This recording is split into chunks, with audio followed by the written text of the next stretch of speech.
우리가 자유민주주의에 대한 이해를 심화하는 것, 그리고 상대방 주체사상파들에 대한 이해를 심화하는 것. 오늘은 그 첫 발을 띄었다라고 그렇게 생각되고요. 그리고 그 일을 감당하는 데 있어서 김명 우리 사무총장님 만한 적임자가 쉽지 않을 것으로 생각됩니다. 그 김명 사무총장님은 사실 제가 올해 그 인연으로 곁에서 봤지만 북한 인권이라는 말 자체가 존재하지 않는 맨 땅에서부터 그 시작해서 오늘날 유엔을 비롯한 전 세계에 북한 인권이라는 말이 울리고 있는 그 대역사의 최첨단에서 그 오랜 세월을 함께 해온 그 원조 정말 세대 운동가입니다. 자랑스럽게 생각하고요. 그래서 오늘 이제 강의에서 다 하지 못했던 여러 가지 부분들 질의응답 속에서 조금 더 심화된 이해가 되었으면 좋겠습니다. 감사합니다. 질의응답 시작하기 전에 본 뉴스 이 컵 혹시 갖고 가실 분들은 하나씩 갖고 가시면 될 것 같아요. 저희가 4월 2일에 VON 뉴스를 개국합니다. 산으로 갈지 어디로 갈지는 모르겠지만 Voice of The New Paradigm of Korea, 새 한국의 목소리를 저희 주식회사 형태의 미디어 회사로 만들어서요. 여기 이제 고품격 그 인터넷 종편을 지향하는데 아마 좀 잘 될 것 같지 않으세요? 그래서 이거 보시고 본 뉴스 보시고 볼 때마다 기도 좀 해주세요. 그리고 저기 그 컵 원래는 하나에 5,000원씩 팔려고 했는데요. 이렇게 좀 싸 보이는지 5,000원이 비싸다 그래가지고 그냥 공짜로 하나씩 드리려고 생각하고 있고요. MPK 회원 가입 좀 많이 해주셨으면 감사하겠습니다. 그러면 질의응답 시간 갖겠습니다. 그 MPK 회원 가입하면 본 뉴스도 자동으로 가입되는 겁니다. 그렇게 될 겁니다. 그리고 또 저희가 서식지 그 월간 그 새 한국의 목소리라는 서식지도 낼 거예요. 평생 강의만 하다가 강의 듣는 건 너무 재밌습니다.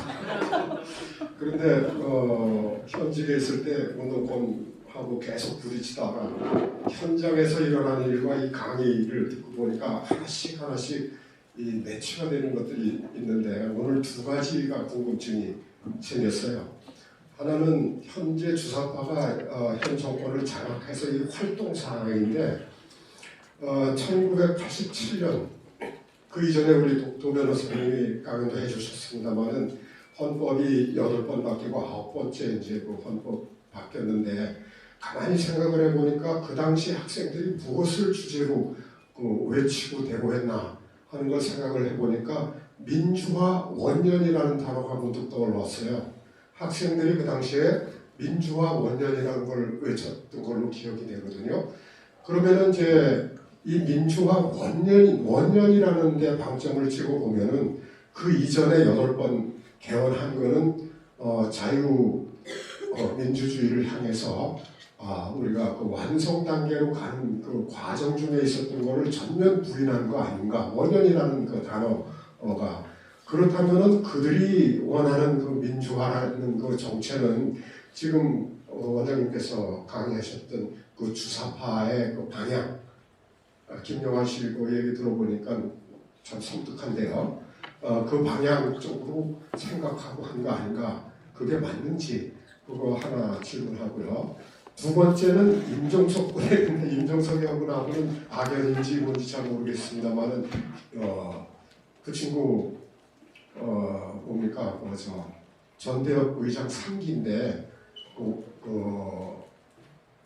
전대협 의장 되던 해에 제가 보직을 맡고 스트레이트로 6년을 보직하면서 그 친구하고 같은 기간을 그 친구 감옥 갔다 온 기간까지 다 합치면 같은 기간을 같이 했어요.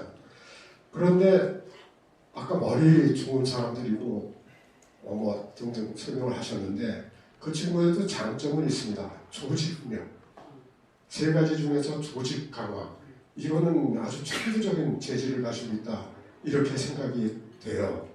자, 근데 국회의원 2번째 당선되고 국회의원 임기 중에 고좌관이 돈을 뭐 어떻게 했다 해가지고 자기 책임다고 물러났거든요. 근데 물러나자마자 박원순 서울시장이 전국 부시장으로 데려간 배경, 또 대선에 됐을 때 문재인이 비서실장으로 데려간 배경, 그리고 당선되자마자 진짜 비서실장으로 임명한 이 배경이 과연 1987년 그 민주화 이 방향성 때문인지 아니면은 이 친구의 그 조직력 이것 때문인지 어떤 건지 좀 그 두 가지에 대해서 좀 설명을 좀 부탁드립니다. 네, 앞에 질문 제가 한번 뒤에 질문. 제가 아까 이렇게 소개한 책 중에 꼭 하고 싶은 책이 이 책이었어요. 언어 지식인의 죽음이라는 책인데 원제목은 주황산이고 이미 보신 분도 많이 있을 것 같은데 이 책을 꼭 읽어주시기를 바랍니다. 이 책의 한 구절을 읽어드리겠습니다. 나는 미쳐 날뛰는 북계의 전쟁 노름을 구경하면서 혁명이라 뭐다 하고 이곳까지 찾아온 내가 한없이 미련했다는 해안을 걷잡을 수 없었다. 나는 진정 공산주의이기 이전에 민족주의자였음을 그때서야 비로소 스스로 깨우칠 수 있었다. 대개의 가격한 민족주의자들의 운명이 그러했듯이 그때는 나도 이미 돌이킬 수 없는 깊은 수렁에 빠져 있었던 것이다. 이 책은 1960년대 후반에 그 통일혁명당 통역단 사건으로 그 근거되었던 김진락 씨가 쓴 책인데요. 이 책을 첫 페이지를 이렇게 딱 넘기면 여기가 가슴이 확 이렇게 아파요. 찔리는 것처럼. 저는 이 사람이 마치 대한민국의 상처 같은데요. 정말 대한민국 지난 70년이 이 정도 사람을 왜 못 살려줬나, 왜 이 사람 사형시켰나 그런 생각이 정말 제가 들어요.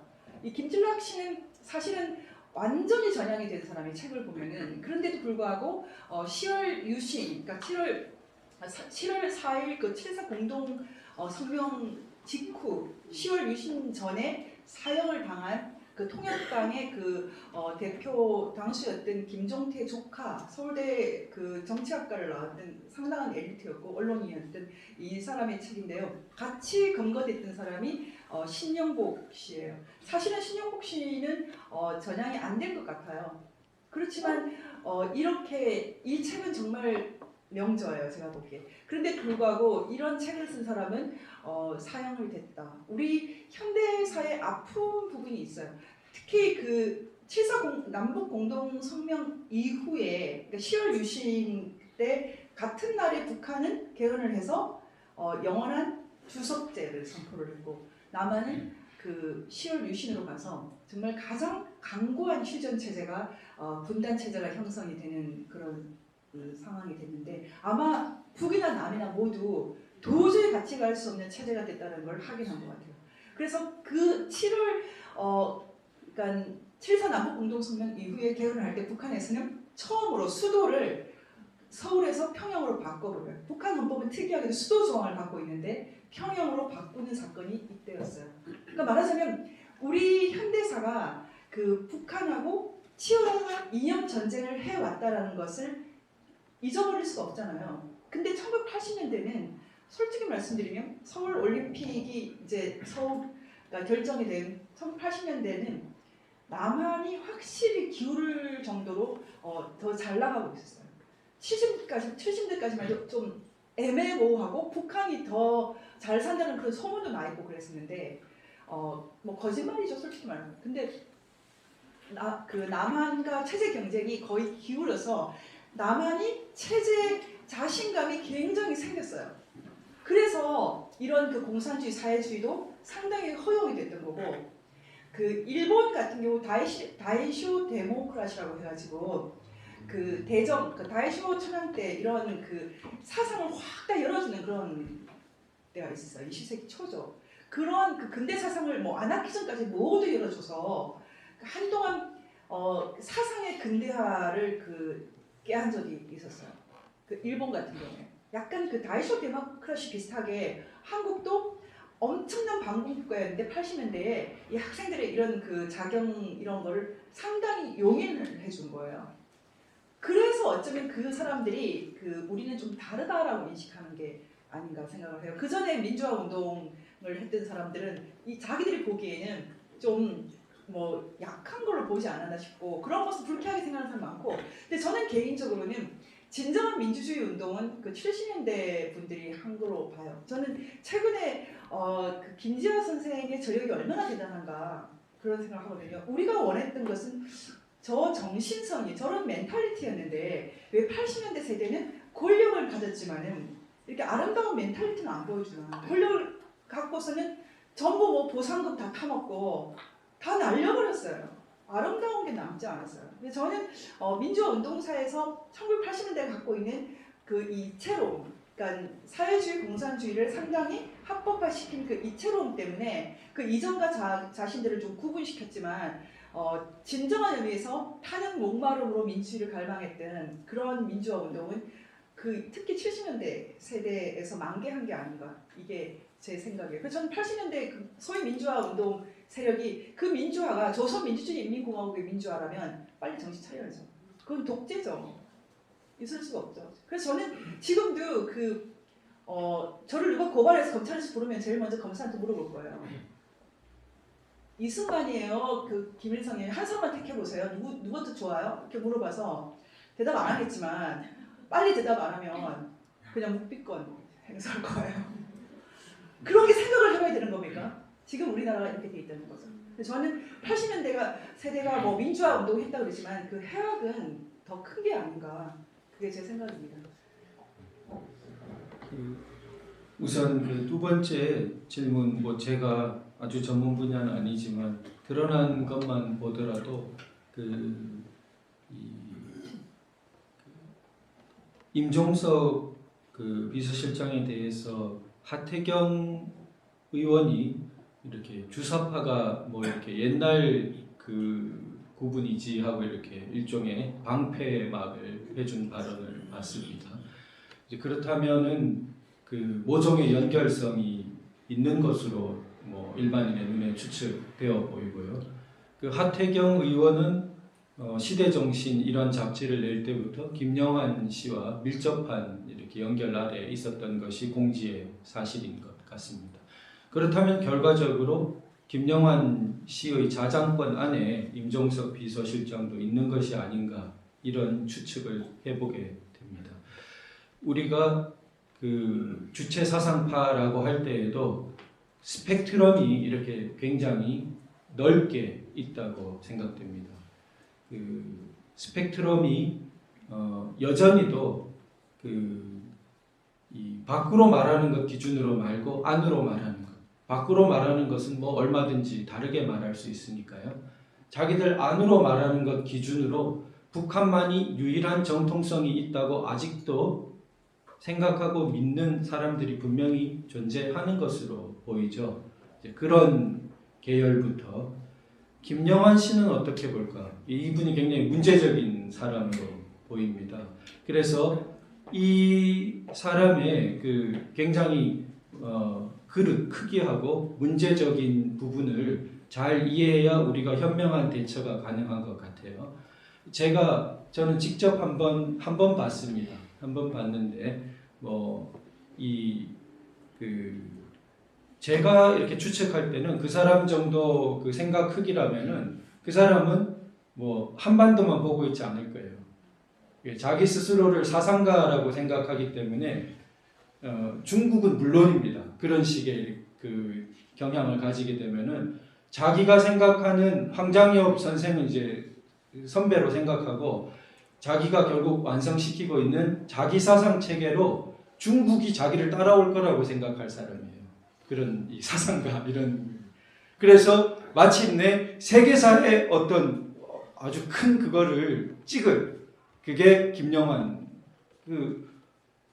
그런 사고 패턴을 갖는다는 거죠. 세계사에 흔히 그런 마르크스도 그런 패턴을 가졌지 않겠습니까?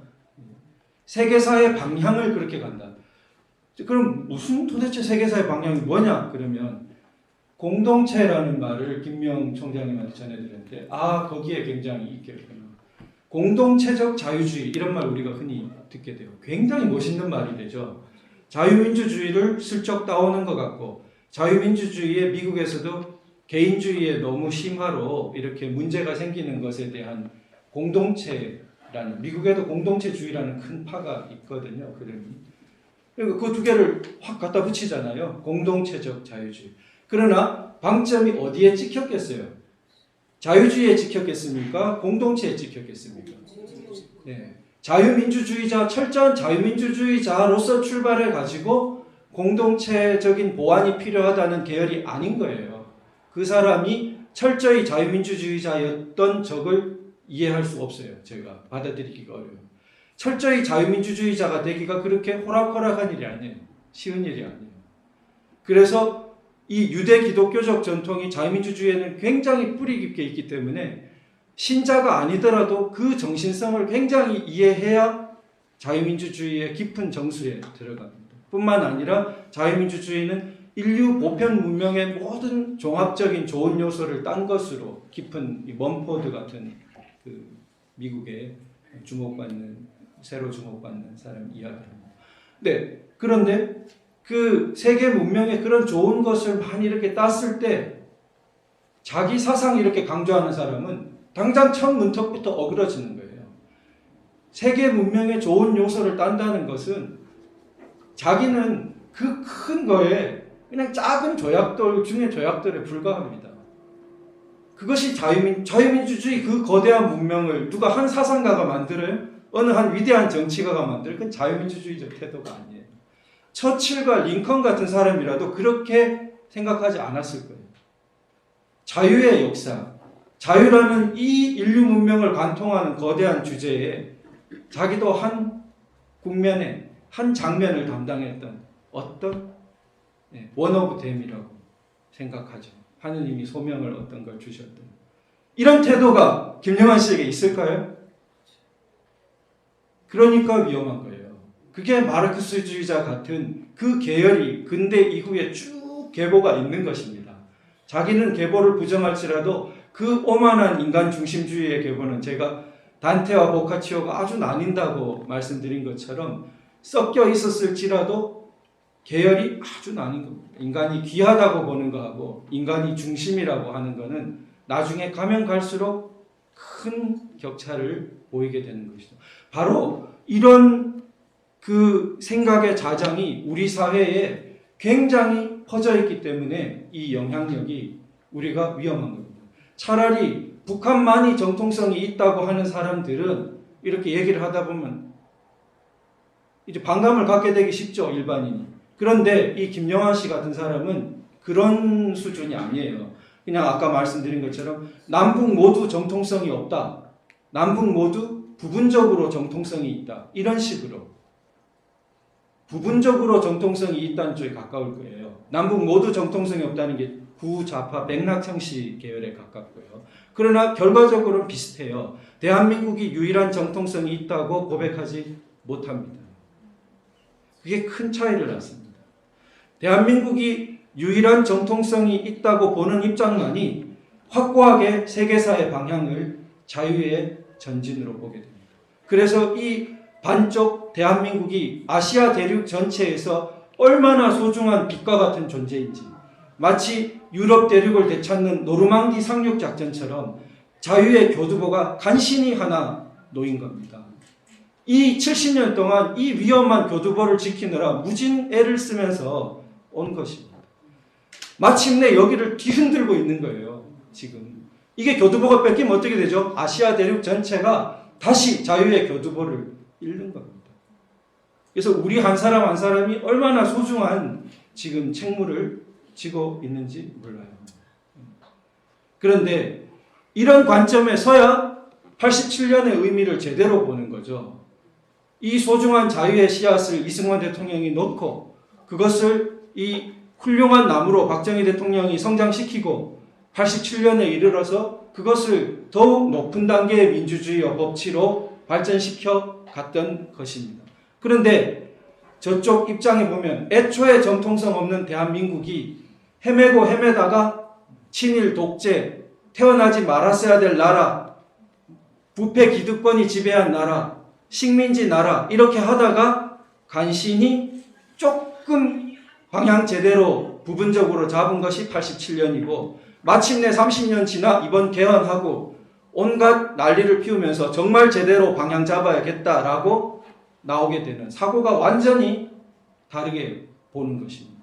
이 거대한 사고의 대결이 붙었는데 심지어 우리 가장 하느님 축복하신 교회 내에서도 이게 정확히 분별 안 되는 게 많은 안타까운 현실인 거죠.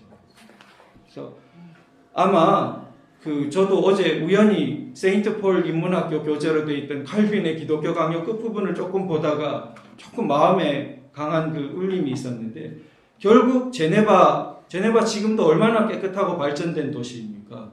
그 제네바를 근거지로 칼뱅이 종교 개혁을 할 때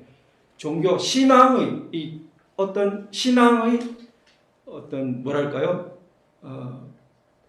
훼손되지 않고 타락되지 않고 올바른 신앙을 추구하는 문제하고 당시의 정치적 자유의 문제가 같이 있었다는 거예요. 제네바에서 싸우던 사람들은 어떻습니까? 자유 시민이에요. 거기는 자유도시라는 거죠. 그러니까 그곳으로 온 사람들은 자신의 신앙을 위해 싸우는 것 플러스 자신의 정치적 자유를 위해 싸우는 게 한 덩어리였던 거죠. 그게 마음에 아주 울림이 크더라고요. 결국 이 대한민국 오늘날에 마찬가지입니다. 우리의 참된 영적인 것을 지키는 것과 우리의 정치적 자유를 지키는 것이 하나의 전선에 서 있는 것이고, 이 전선에 다행히 트럼프 펜스 부통령도 서 있다고 믿습니다.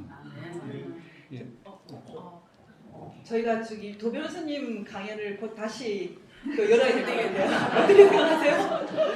지금 말씀하신 것 관련돼서 그러니까 주체의 나라 북한을 받아 미안의 귀향을 읽지, 이 책을 구하기 좀 힘드실 텐데 그 당시 그러니까 김영한의 강철 서신 못지않게 대학생들을 친북 주사파로 인도하는데 큰 역할을 했던 책이 바로 이 홍동근 북한 방문기라는 책이고요. 이분은 영락교회 목사를 하셨고, 그 다음에 정통 신학을 하셨던 분이고요.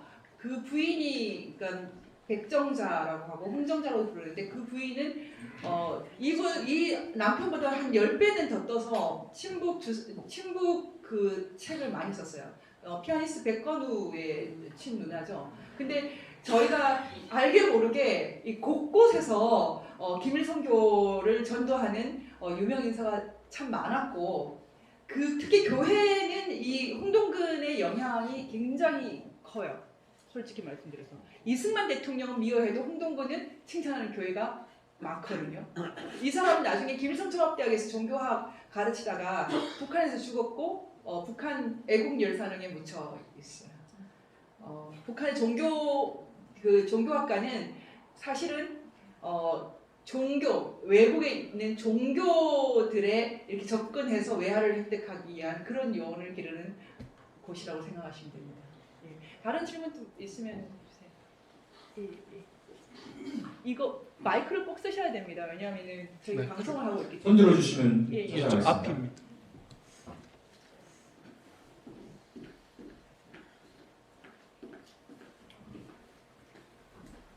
강의 재미있고 유익하게 잘 들었습니다. 지금 말씀해 주신 거에 지금 질문한 내용들이 답이 좀 있는데요. 그래도 생각했던 거라서 한번 여쭤보겠습니다. 아까 강연에서 통합민주당이 주사파로 이제 이렇게 좀 연결이 돼 있어서 비전향 주사파. 예. 그렇게 돼 있다고 그러는데, 이 사람들이 이제 통일을 목표로 하고 있는데, 그렇다면 이 사람들이 원하는 통일은 어떤 건지가 좀 궁금해요. 그래서 김일성주의를 원하는 건지, 공산주의 혹은 사회주의 이런 걸 원하는 건지, 그런 것도 궁금하고요. 그거하고 연결해가지고 주체사상이 알고 있기로 사람 중심 사상 이런 거라고 하는데, 아까 말씀 중에 주사파들이 그렇게 똑똑하다고 그러잖아요. 그런데 북한은 실제 가장 사람 중심의 사회가 아닌데, 그런 걸 그렇게 목도하고 있으면서도 어떻게 그런 사상을 쫓으면서 그런 통일을 하려고 그러는 것인지 그거하고 연결해서 한번 말씀해 주시면 감사하겠습니다.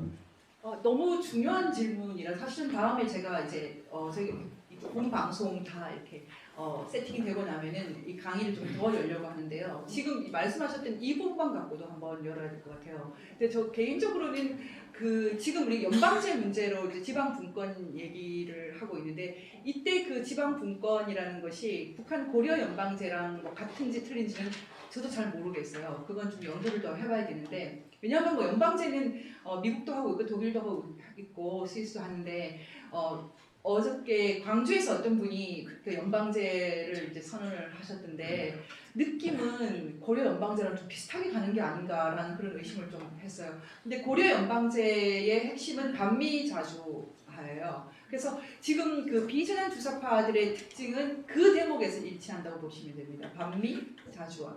근데 사실은 반미라는 것은 자유민주주의를 거부하는 것과 굉장히 관계가 깊고 그 이승만의 건국도 이제 부정을 하죠. 그래서 저는 좀 이해가 안 되는 게 임시정부를 그 건국 원년으로 본다면은 우리나라 최초로 탄핵당한 대통령은 박근혜 대통령이 아니라 사실은 이승만 대통령이죠. 이승만 대통령이 1925년 그 의정원에 의해서 탄핵이 됐었거든요. 그래서 저는 이렇게 해도 저렇게 해도 건국의 리더는 이승만인데 왜 이렇게 자꾸 이승만 대통령을 부정하려고 하나 참 의심이 되는데 어쨌든 이 사람들이 갖고 있는 생각의 핵심은 자유민주주의에 의한 통일이 아닌 건 맞아요.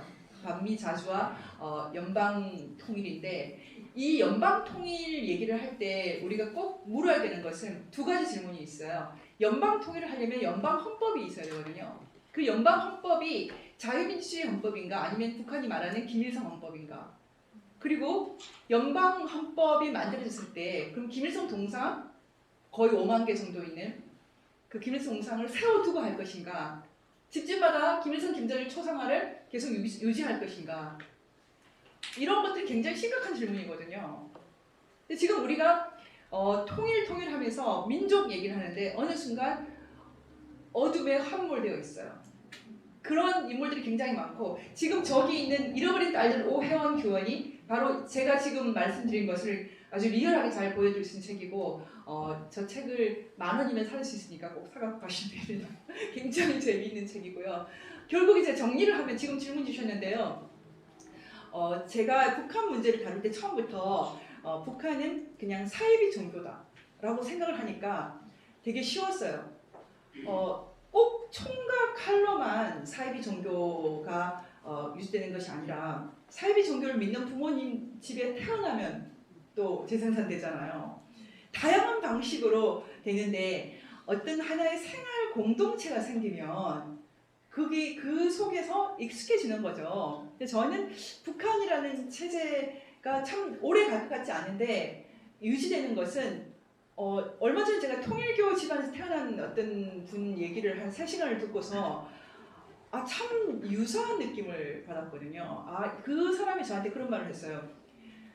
자기 엄마가 굉장히 엘리트고 자기 집안이 그 지방에서 아주 부유한 그런 집안인데 우리 엄마가 어떻게 해서 그 이단에 빠져서 나와 내 가족들을 이렇게 비참한 그 자기는 인권 유린을 당했다고 표현을 했는데 그런 상황으로 몰았나 너무나 분노한다는 얘기를 했거든요. 근데 제가 지금 말씀드리고 싶은 것도 마찬가지예요. 지금 주석파가 이렇게 득세하고 이런 거라든지 김일성 종교가 정말 인권 유린을 하고 하는데 계속 유지되는 거 이런 것은 그렇게 이성적인 룰은 아닌 것 같아요. 컬트가 유지되는 어떤 비밀들이 있지 않나? 그런 생각이 듭니다. 제가 하나만 짧게 첨언드리고 싶은 것은 제가 그 김세윤 부장님 그 구속 연장 결정에 대해서 이렇게 하나 성명하면서 썼던 것인데요. 그 부장 판사님도 보면 굉장히 온화해 보이고 항상 그 재판 진행을 굉장히 젠틀하게 진행하는 것으로 유명합니다. 그런데 그런 부분이 부당한 그 구속 연장 결정의 잘못을 덮을 수는 없다는 거죠. 그 두 개는 구분돼야 되는 거죠. 그러니까 그 부분에 이르면 우리는 사실 우리가 굉장히 어렵습니다. 저도 어렵고 인간으로서 누구나 그런 부분이 어려운 것 같아요. 그러니까 우리가 흔히 그냥 인간적인 잣대와 인간적인 평가로 사람을 평가하기가 쉽습니다. 그 사람 품성이 참 좋아, 인간성이 참 좋대, 젠틀하네, 그런 차원하고 그 사람이 역사의 방향성에서 빛으로 향하고 있는지 어둠으로 향하고 있는지 중간은 없어요. 그게 중요합니다. 자꾸 중간이 있다고 말하는 사람은 어둠에 이용될 뿐이에요. 그게 해방 공간의 역사를 참혹하게 겪고도 자꾸 그런 말하면 깨닫지 못하고 또 희생될 뿐입니다. 그래서 그러면 아무리 품성이 좋고 제가 조금 나빠 보이진 않죠. 근데 저 같은 사람 위험한 사람이에요.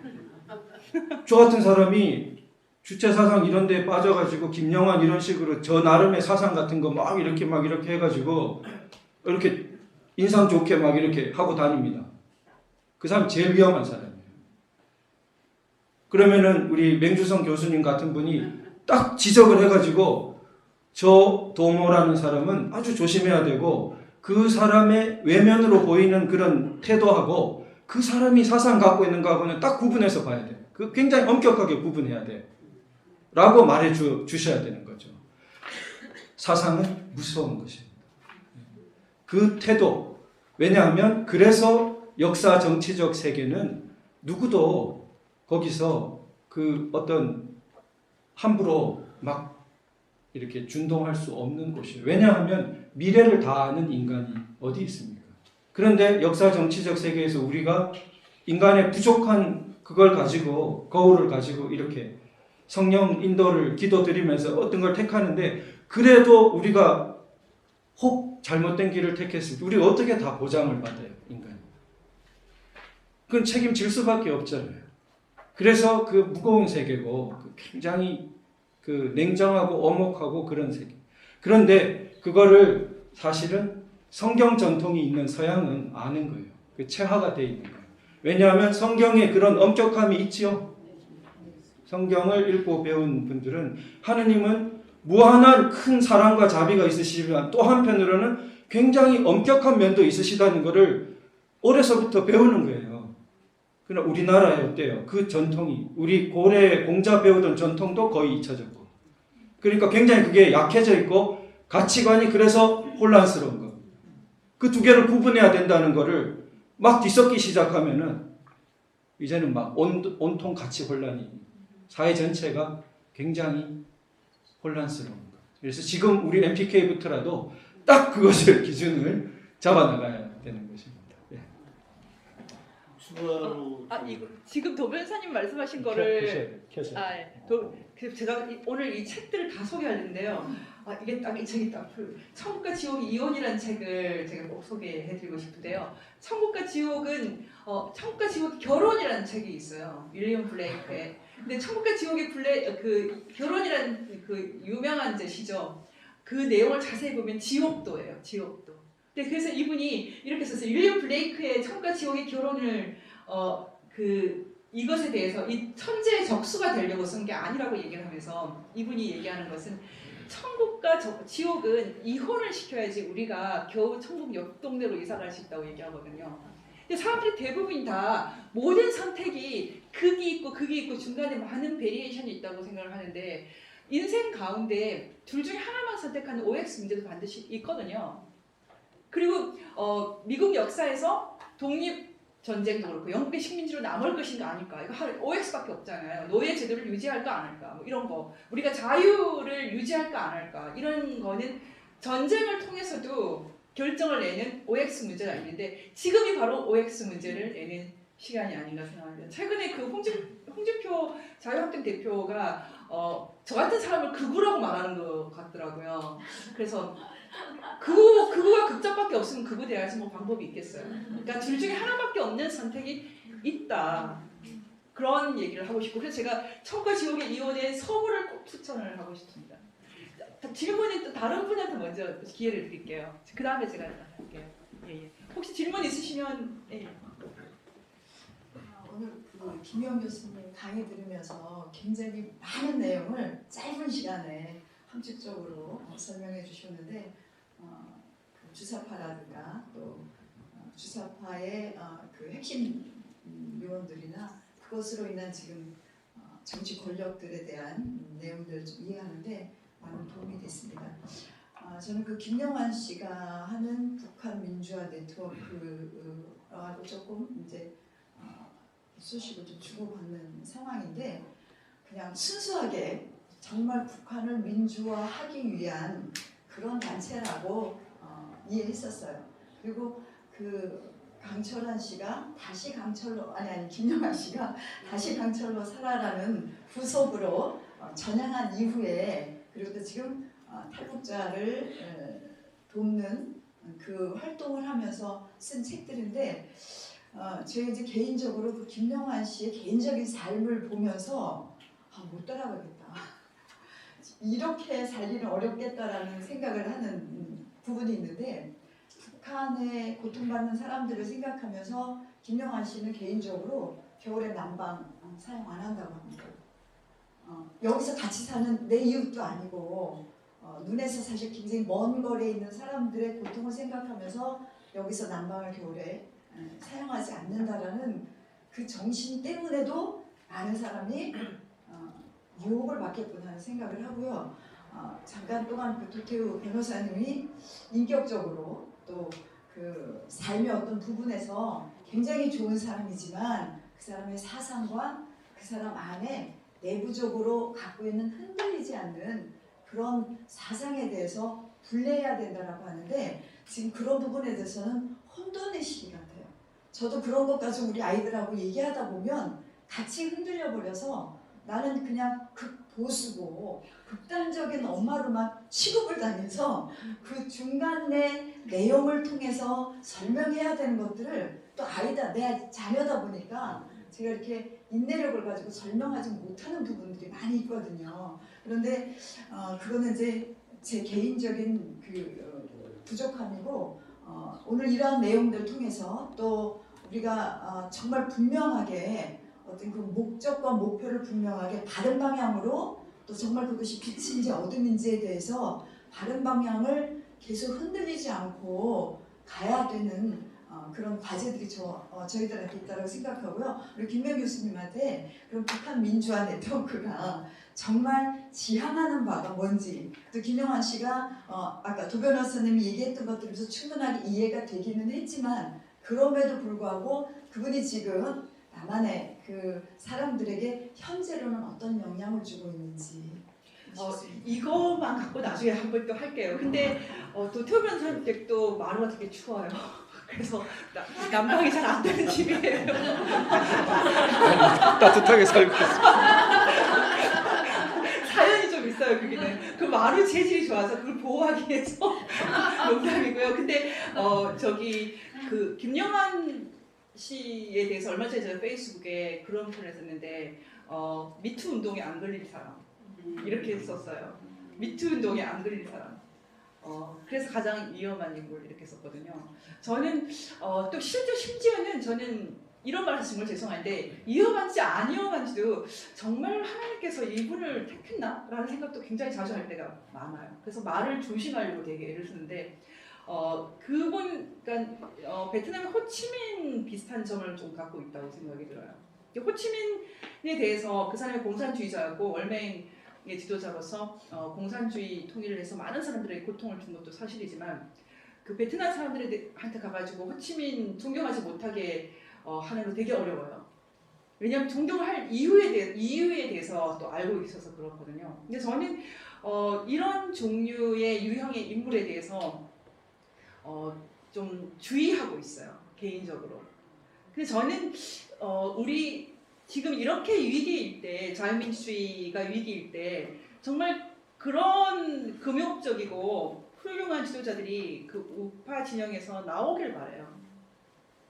저는 사람들 다 행복하게 살고 나 금욕을 저는 싫어하거든요. 맛있는 거 먹고 이런 거 좋지만 어떤 면에서는 다 그래서는 안 되지 않나라는 생각이 들거든요. 그 훌륭한 지도자들이 나와야 되고 우리가 이렇게 성경에서도 제자도라는 것은 그냥 일반 그냥 평신도랑 또 다르잖아요. 저는 그러면서 공적인 세계로 자기를 연마해 나가는 지도자들을 양성을 해야 된다는 생각을 하고 있고, 김영한 씨 같은 경우에 이 책에 보면은 그 파리들의 혁명 노름에 보면은 그러니까 사제가 되려고 했던 사람이 그 주체 사상이 사제로 바뀌는 이유를 그 포이에르 바하의 기독교의 본질이라는 책을 통해서 그렇게 됐다고 말하고 있어요. 기독교의 본질은 좀 간단하게 말하면 뭐 하나님이 있을 수도 있고 없을 수도 있다. 근데 그게 뭐가 중요해? 인간이 구원자야. 좀 이런 거에 가까운 책인데, 그래서 하나님이 있다고 해도 절대적으로 바깥에 타자로 있다. 우리 내부는 내부 우리가 해결하자. 거기서 이 사람의 혁명 사상이 나왔고 그 유물론 사상을 통해서 혁명을 하게 됐는데, 거기에서 엄청난 힘이 나왔다는 것에 대해서 저는 많은 생각을 하게 돼요. 그렇지만 어쨌든 제가 이런 말을 하기는 참 죄송한데, 저는 그렇게까지 하지 않아도 정말 행복하고, 지금 보세요. 여기가 MPK가 자꾸 이렇게 어떤 종류의 어떤 공동체가 생겨요. 그 공동체에 특별한 룰을 주지 않아도 모였다 흩어졌다 할 때 모든 게 자연스러워요. 북한 사람들이 이거를 정말 이해를 못한다 그래요. 줄 세우는 사람도 없는데 자연스럽게 모이고 또 흩어지고, 자원봉사가 그렇게 이상하게 보인대요. 이유도 없는데 왜 나와서 봉사를 하지? 이런 거. 근데 저는 이런 그런 특별한 어떤 룰을 외부에서 주지 않아도 발생하는 이런 공동체와 이런 개인들, 그런 사회가 우리가 자유와 신성함과 그 자유 안에서의 질서, 이런 것들이 분명히 가능하다고 보고 있고, 그게 제 신앙이에요. 이건 질문들 조금 더 듣는 걸로 해야 될 것 같아요. 너무 좀 시간이 많이 가고. 한 번만 더 그쳐서 할게요. 왜냐하면 기회를 좀 제가 그 김명 사무총장이 앞으로 가기를 조금 스포일하는 게 될까봐 조금 우려스럽긴 합니다만, 제가 한 번 전하는 것도 의미가 있는 것 같아서요. 한 번 그 김영한 씨를 봤을 때 그 홍진표 씨랑 같이 있었는데, 반농담으로 그분들이 벌써 제가 본 건 한 15년 더 전인 것 같습니다. 그쯤인데 이 시대 정신하고 뭐 얼마 안 됐을 때 같아요. 그런데 벌써 그 무렵에 그분들이 반농담으로 한 이야기가 북한 무너지면 장관 누가 하고 뭐 이런 이야기를 했어요. 네. 자기들끼리 반농담으로. 제가 그때 들으면서 이제 그냥 그때는 느끼고 이제 싹으로만 저한테 이렇게 남았었는데, 지금 오늘날 김정은에 반대하는, 우리가 참된 교회의 입장에서, 자유민주주의의 입장에서 김정은에 반대하는 것하고, 하태경 의원도 어떨 때 보면 반대하는 것 같기도 하고 어떨 때 보면 아닌 것 같기도 하고, 김영한 씨는 단체 이름이 북한 민주화 네트워크라고 하는데, 그러면 적어도 김정은에 대해서는 반대하겠죠. 김정일에 대해서까지. 그런데 조금 더 캐물어 가봐요. 김일성 애매해지기 시작해요. 우리 사회에 상당수 지식층 식자라고 있는 사람들한테 그까지 캐물어 가보면, 그런데 김일성은 어떻게 생각해? 김일성은 악마적인 사람이야 라고 대답을 해야 되는데, 오히려 김일성은 굉장히 훌륭한 사람인데, 속으로 김일성은 꽤 영웅적인 풍모가 있는 사람이야, 인물이지. 그런 대답이 상당수 퍼져 있을 수 있다는 거예요. 김영한 씨, 황장엽 선생조차도, 황장엽 씨도 그렇게 말했다고 하죠. 김일성 굉장히 뭐라고요? 영웅주의, 공산주의, 공산주의 뭐 영웅이라고. 공산주의 영웅이라고. 자, 이게 그럼 북한 민주화라는 거하고 그게 어떻게 양립 가능해? 그거는 중국을 보세요. 중국 정도로만 변하는 것도 아직 김정은은 못 변하고 있잖아요. 그럼 중국 정도로 변화됐을 때 중국 공산당이 일당으로 그대로 있지요.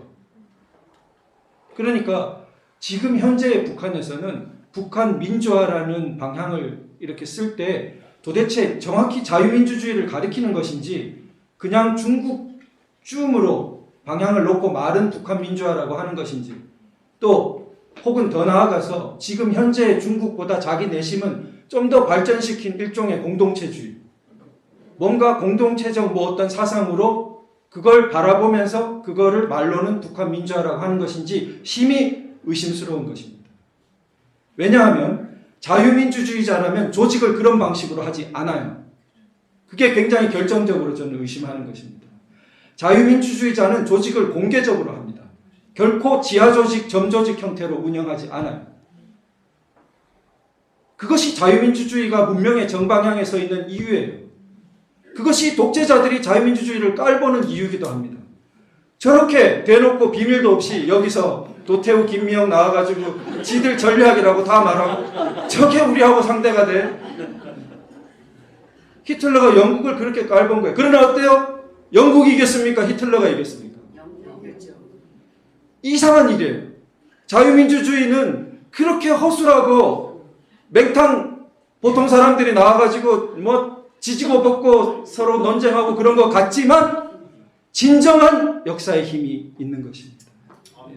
그게 인류 문명의 힘이고 자유의 힘이고 하느님의 정방향이에요. 그래서 김영환 씨는 틀린 방향에 서 있기 때문에 제가 자꾸 이러는 겁니다. 개인적인 유감이 뭐가 있겠어요? 예. 저희가 남아있는 숙제는 김영환의 주체사상과 도태우의 자유민주주의. 아니 그건 틀린 말. 자유민주주의는 개인이었어. 그럼 누가 이길까요? 공부부터 잘했어요. 성적부터 높아요. 이걸 이길 수 있을까요? 저는 예수 그리스도로 이길 것 같아요. 네. 그분이 돌아오길 바랍니다. 예, 또 다른 질문 없으면 앞에 한 번 더 기회 드려도 될까요?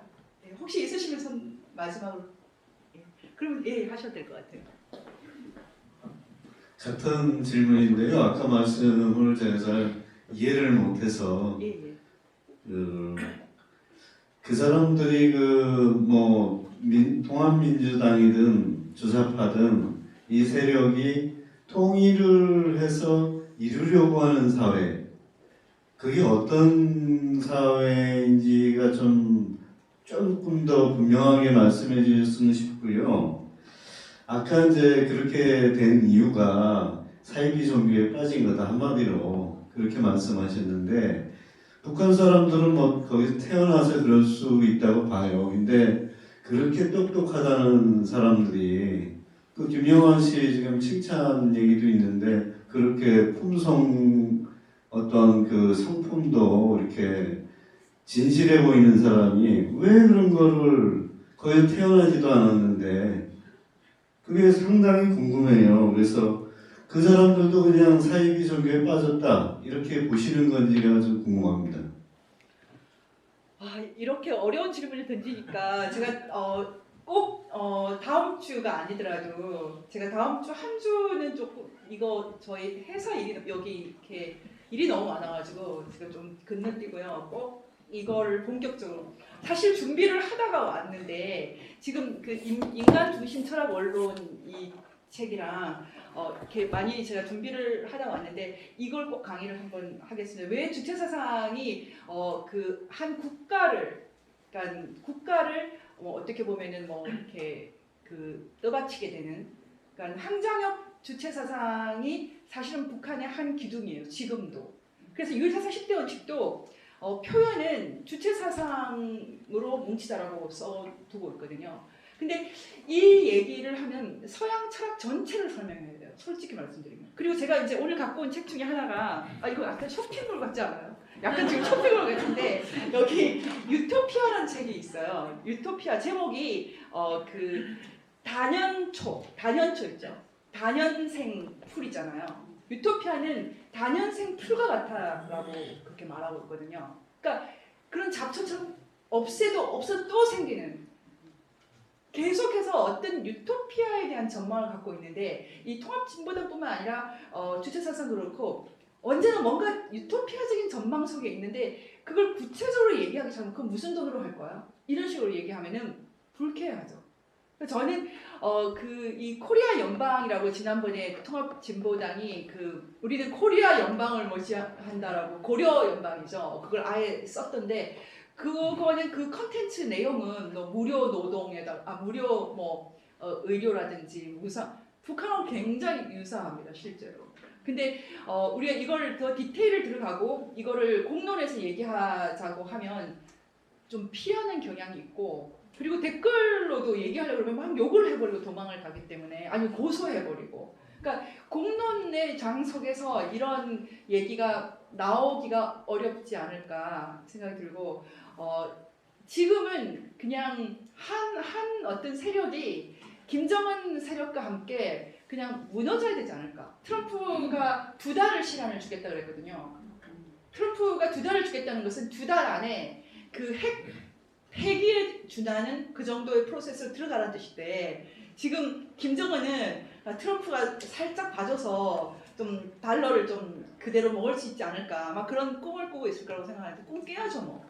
그래서 저는 결국은 이 트럼프가 북한이 어느 정도 하는 거 봐서 좀 본격적으로 인게이지를 해서 이제 중국을 향해서도 우리가 직접 할게, 이런 이제 그 프로세스에 들어간다면 의미가 있다고 생각하는데, 그렇다고 해서 자유민주주의를 후퇴한다거나 양보하거나 그렇게 하지 않을 거예요. 그러니까 이란의 그 호메이니의 이슬람 혁명이나 아니면은 심지어는 그 얼마 전에 죽었나요? 무가베, 그 짐바브웨라는 나라를 엉망진창으로 만들었던 그런 사람들도 최초에는 모두 혁명가라 그러고 흑인 해방 운동을 했다 그랬단 말이에요. 그랬던, 한번 그럼 잘하면 끝까지 칭찬받나? 아니잖아요. 근데 지금 우리가 이제 많은 착종이 있는데, 지금 김일성을 계속 우상화시키는 것도 사실은 여기 제가 지금 마지막 책, 이게 선전 같지만 선전은 아닙니다. 이 책 때문인데요. 하영옥 씨 법정에 갔더니 이 책 얘기를 하더라고요. 항일 무장투쟁사. 이 책을 통해서 사실은 제일 주사파가 많이 양상됐어요. 그러니까 북한이 항일 무장을 통해서 만들어진 위대한 민족의 국가다, 이런 식의 생각을 퍼뜨리는 거죠. 근데 그 배후가 이게 틀렸다는 걸 찾아나가는 것이 너무 어렵기 때문에 이제 저희가 공부를 조금 해나갔으면 좋겠고, 오늘은 이제 오리엔테이션으로 이런 책들을 공부를 해야 된다. 아까 도변사처럼 설명했지만은 김영한 씨가 이건 출판을 하지 않고 비공개적으로 그 내부 수업용으로 쓰는 게 이 공동체주의 연구예요.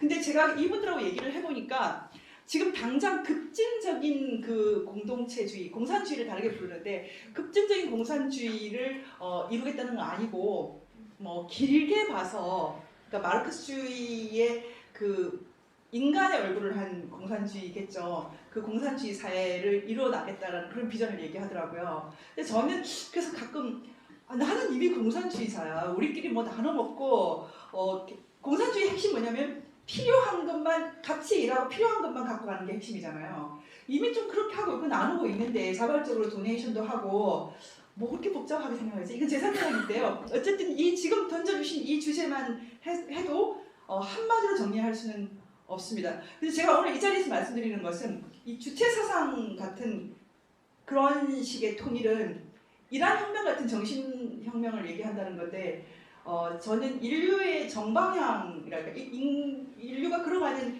좋은 방향에서 좀 걱정이 많이 됩니다. 저희는 물론 그 서구처럼 극단적인 자유주의 때문에 그 동성애가 뭐 너무나 만연하고 이런 상황도 제거를 하겠지만, 기본적으로 인간이 정말 건강한 질서 속에서 자유를 누리는 것, 그 방향으로 우리나라가 발전하길 바랍니다. 예, 저희 시간이 많이 돼서 질문이 마지막 한 명만 더 받겠습니다. 저 개인적으로 궁금한 게 있어서 여쭤보는데요. 저 아까 그 공동체적인 자유주의라는 게 이거 박세일 씨가 옛날에 주장한 그런 내용과는 결이 좀 다른 건가요? 그리고 또 한 가지는 좀 너무 구체적이라서 여기서 이제 공개적으로 질문을 드려도 될지 모르겠는데, 그 제가 이제 언론을 통해서 듣기로는 그 임종석 그 UOA 주사파하고 안희정 쪽하고는 결이 달라가지고 서로 이제 내부 권력 투쟁인가는 모르겠지만, 제가 이제 우리나라의 지금 당면한 문제는 임종석 UOA 그 인적 네트워크로 인해서 발생한 문제인데, 거기에 대해서는 우리가 어떻게 이제 일반 우파 시민들이 대처를 해야 되는지 그게 많이 걱정이 되고 그렇습니다. 사실은 이 질문이 나올 것 같았는데, 이 질문은 제가 대답을 안 하겠다라고 약간 생각하고 왔던 이유 중에 하나가 너무 민감해지는 것은 좀 피하겠다는 생각이 조금 있어요. 근데 제가 생각하고 있는 어떤 게 분명히 있고, 그거를 그러니까 공개적인 자리에서는 아직 얘기하고 싶지 않은데 지금 현재 가장 문제적인 인물은 임종석 비서실장이 맞다라는 게 제 생각이고요. 그다음에 그럼에도 불구하고 그 사람들이 권력 투쟁을 해서 이렇게 미투 운동을 좀 무너뜨리고 저는 그렇게는 생각하고 있지 않아요. 그러니까 적어도 저는 완전히 저는 배신당할 때까지는 일단 믿는 스타일이기 때문에 임종석이라는 사람이 저렇게까지 할 때는 그 사람이 생각하는 뭔가 선한 방향이 뭘까라는 걸 끝까지 생각을 해보고 결론을 내리고 그 다음에 이제 답을 하려고 하는데 아마 2달 안에 저도 말하지 않을까 생각이 듭니다. 왜 이렇게 민감해지기 싫어하는지는 아시죠? 왜냐하면 그들이 어떻게 하면 지금 우리를 괴롭힐까 이렇게 연구하고 있다고 생각하기 때문에 이렇게 오리는 말을 하지 않고 싶어서 그래요. 이걸 오려서 괴롭히지 않게 하려고. 박세일 쌤 표현이라면 박세일 쌤 다른 분이죠. 예, 그 계열이 다른. 제가 아까 전제하기를 자유민주주의 확고한 바탕 위에서 이제 공동체적 보안을 이야기한 그런 표현들도 저도 들어봤고 있습니다. 그것은 계열이 다른 것으로 보입니다. 그리고 아까 이제 저는 아마 마지막 말씀드릴 것 같은데 이 꿈 깨는 문제를 이제 사무총장님 말씀하시는데 저는 참 오히려 굉장히 긴급한 꿈 깨는 과제에 있는 건 우리 같아요. 우리 대한민국에. 그래서 근데 그게 너무 어려운 과제라는 것도 저 스스로도 굉장히 느끼거든요. 왜냐하면 이게 정말 우리가 감당키가 쉽지 않은 과제가 제가 볼 때 이게 자유통일의 결단입니다. 그래서 그게 사실 너무 버거워요. 그러니까 그게 뭐냐면 안보라는 패러다임으로 유지될 수 있는 때가 끝나버린 거예요. 그게 너무 혹독합니다. 그러니까 안보라는 패러다임으로 유지할 수 있는 것은 저쪽이 이쪽에 너무 깊이 개입을 하지 말아야 그게 유지가 되는데 너 따로 살고 내가 따로 살자는 게 되어야 안보 패러다임이 유지될 수 있는데 지금 이 주사파 문제까지 더해가지고 한반도는 더 이상 안보 패러다임으로 어떻게 해나갈 수 있는 단계를 넘어가 버렸어요. 그러니까 우리가 굉장히 그 부담이 커져버려서 괴로운 거예요.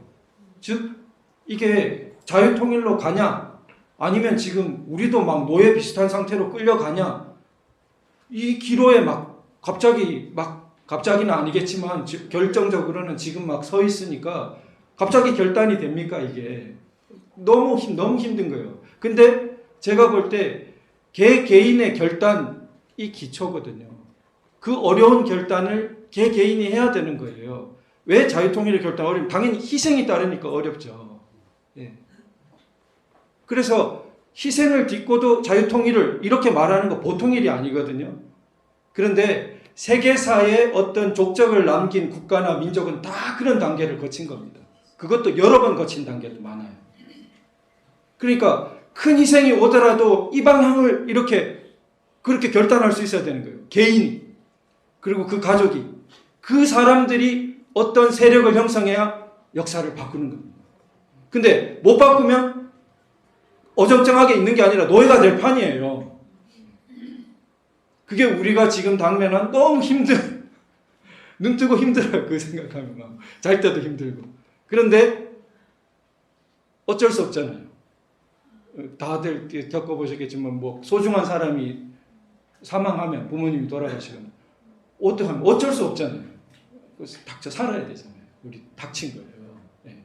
그래서 그런 고난을 어때요? 우리 성경적으로 고난을 넘어서 마침내 그 연단을 넘어서 새로운 꽃을 피워야 되는 거죠. 네. 우리 모두 그런 이 씨앗이 되기를 기도드립니다. 네, 감사합니다. 오늘 세미나 어떠셨는지 모르겠는데요. 네, 대한민국에서 오늘 같은 이런 토론들이 또 강의들이 많은 곳에서 일어났으면 좋겠고요. 오늘 두 분께서 너무 수고해 주셨는데 큰 박수로 보내주시기 바랍니다. 그래서 세미나를 다 마치겠습니다.